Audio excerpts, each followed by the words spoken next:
അല്ലടാ, ഈ നാട്ടു നടപ്പൊക്കെ വെച്ചിട്ട് ഈ ചേട്ടൻ ഇങ്ങനെ കെട്ടാതെ നിൽക്കുമ്പം ഈ അനിയൻ വന്ന് കെട്ടുന്നത് ശരിയാണ്? അല്ല, ഞാനല്ല, നാട്ടുകാരങ്ങനെയൊക്കെ പറയുമല്ലോ. അപ്പൊ ചേട്ടൻ ഒന്നും പറഞ്ഞില്ലേ? അവന്റെ കല്യാണം ഓൾമോസ്റ്റ് റെഡി ആയിട്ടിരിക്കുക. ഞങ്ങളുടെ കഴിഞ്ഞ പിന്നെ അവന്റെ അവനും ചതിച്ച് കള്ളത്തെടി. പിന്നെ ഇവനൊക്കെ പെണ്ണ് കിട്ടിയിട്ട് എന്തിനാ? വല്ല ഓട്ടോ ഓടിക്കാനോ പെയിന്റ് പണിക്കാ പോവും. നിന്റെ ജോലിക്കാരിയൊക്കെ പറ. ചേട്ടാ, എന്റെ പേര് PSC റാങ്ക് ലിസ്റ്റിലുണ്ടായിരുന്നു. ഇന്റർവ്യൂവും കഴിഞ്ഞു. അടുത്ത തിങ്കളാഴ്ച ഞാൻ ജോഗിനാവാൻ പോവാ. കാസർഗോഡ് തൊട്ട് കന്യാകുമാരി വരെ നിരങ്ങി PSC എഴുതിയിട്ടും ഒരൊറ്റ റാങ്ക് ലിസ്റ്റിൽ പോലും എൻ്റെ പേര് വന്നിട്ടില്ല. ആ, ഇവനൊക്കെ ഏത് പെണ്ണ് കിട്ടാൻ? അല്ല, ലോക്കൽ ടീമുമായിരിക്കും. അല്ലടാ, പെണ്ണെവിടെ നിന്ന്? ചേട്ടാ, ജംഗ്ഷനിൽ സൂപ്പർ മാർക്കറ്റ് നടത്തുന്നത് സൂപ്പർ മെല്ലയുടെ കൊച്ചുമോള്.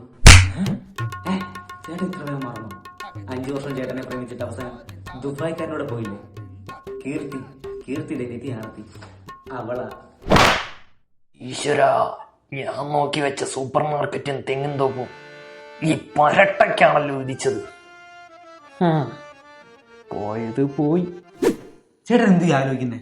അപ്പൊ മറക്കണ്ട, ഏപ്രിൽ 28-ാം തീയതി കുടുംബസമേതം എല്ലാരും കൂട്ടി എത്തിയേക്കണം. കുടുംബസമേതോ?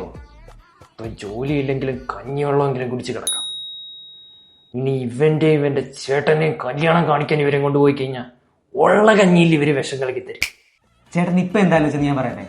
ചേട്ടൻ സ്വന്തം ചേട്ടന്റെ സ്ഥാനത്ത് നിന്ന് എന്റെ യാത്രയുടെ കല്യാണം നടത്തി തരുന്നില്ലേ? ഇറങ്ങാ വീട്ടിൽ നിന്ന്. നിനക്ക് സ്വന്തമായിട്ട് ചേട്ടനില്ല, അവന്റെ അടുത്ത് കല്യാണം നടത്താൻ പറയണം. അവനും അവന്റെ ചേട്ടനും കൂടെ മനുഷ്യനെ ഇമോഷണലി ബ്ലാക്ക്മെയിൽ ചെയ്യാനായിട്ട് ഇറങ്ങിയത്. നീ നിന്റെ അല്ല, നിന്റെ ചേട്ടന്റെ അല്ല, നിന്റെ അച്ഛന്റെ കല്യാണമാണെങ്കിൽ പോലും നീ മേലെ ഇവിടെ വിളിക്കാൻ വന്നില്ല. പോടാ, പോടോ, തനിക്ക് പെണ്ണിട്ടാ ഞാനെന്ത് കഴിച്ചു?